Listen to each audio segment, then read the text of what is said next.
Right on. What did your upbringing, what did your background as a professional snowboarder in Colorado bring to your acting experience?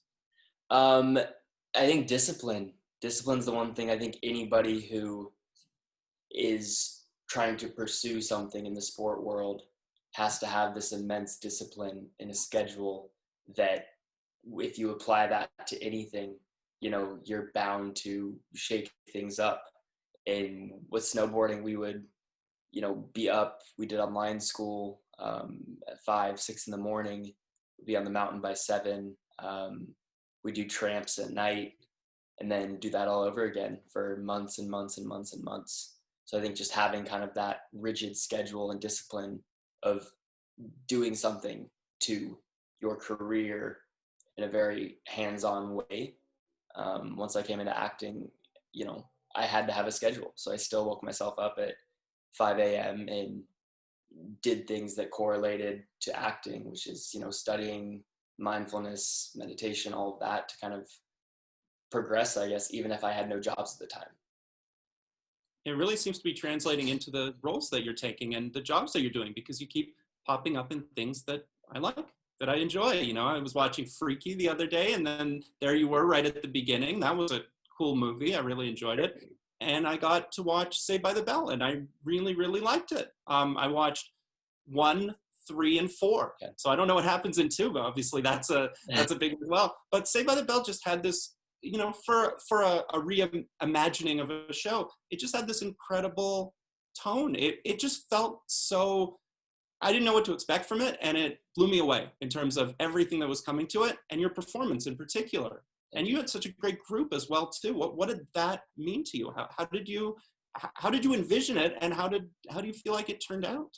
It turned out beautifully. I think that all of us in the beginning, due to all of us not being super familiar with kind of the world of Saved by the Bell, and then kind of integrating that new cast with the old cast, and everybody kind of coming together and talking and laughing every day on set.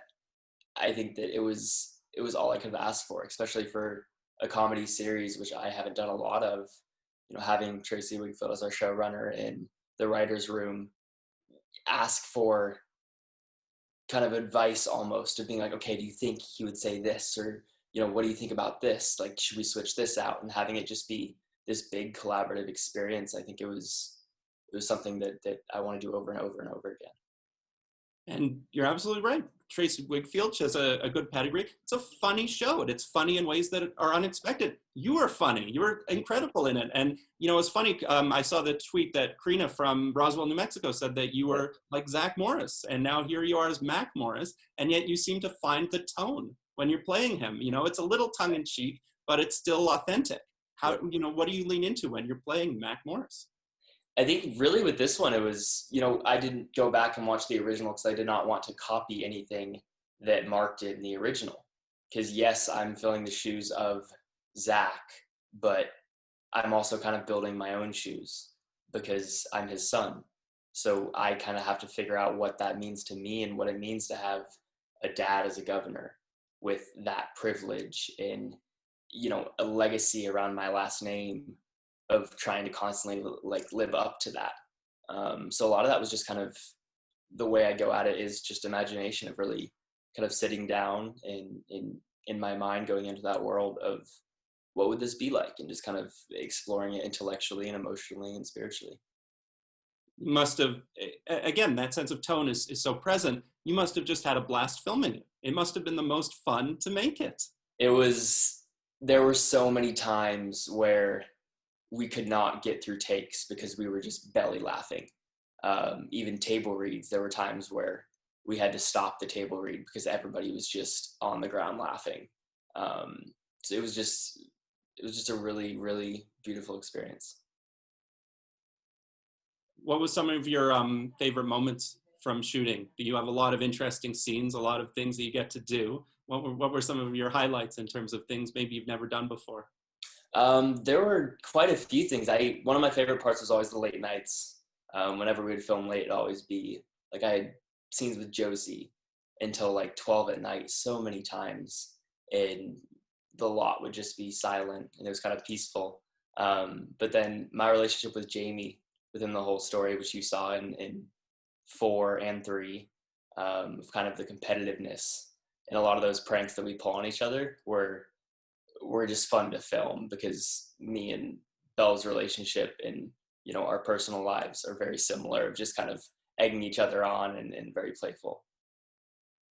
You touch quickly on Freaky, because cool tone to the movie as well too. A little bit comedy, a little bit horror. Yeah. What was that like for you? That was so much fun, because I did Conjuring right before. So that was my second technically horror set, and they were so different in such great ways, that I feel like I can't even compare them as two horror sets, because the tone on Freaky was just, it was fun. It was very similar to Belle. It was just collaborative, and everybody was kind of laughing at the morbid qualities of it in a very friendly way. And having Vince on set and seeing him play 2 different roles, and everything about it was just, again, a great experience.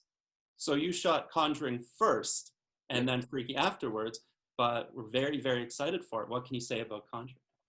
I can't say much about Conjuring. I play young Ed, and so this is, of course, the 3rd in the whole saga. I can't say too much about it, but it comes out next year. Right on. I just want to ask you one more thing. Actually, I've had a chance to see Saved by the Bell, a few of the episodes, really enjoyed it. But, you know, not everyone has had a chance to do so yet. What are you excited for people to see with this show? What's something that you think people will really respond to? Because it does so many things so well.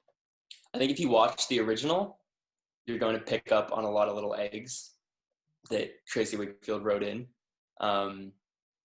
I think if you are new to the show and the concept completely, I think that whole storyline of the Douglas kids coming into Bayside, and that dynamic and the conversations that are talked about in a comedic way through this kind of almost comforting and nurturing thing, I think a lot of people will enjoy that.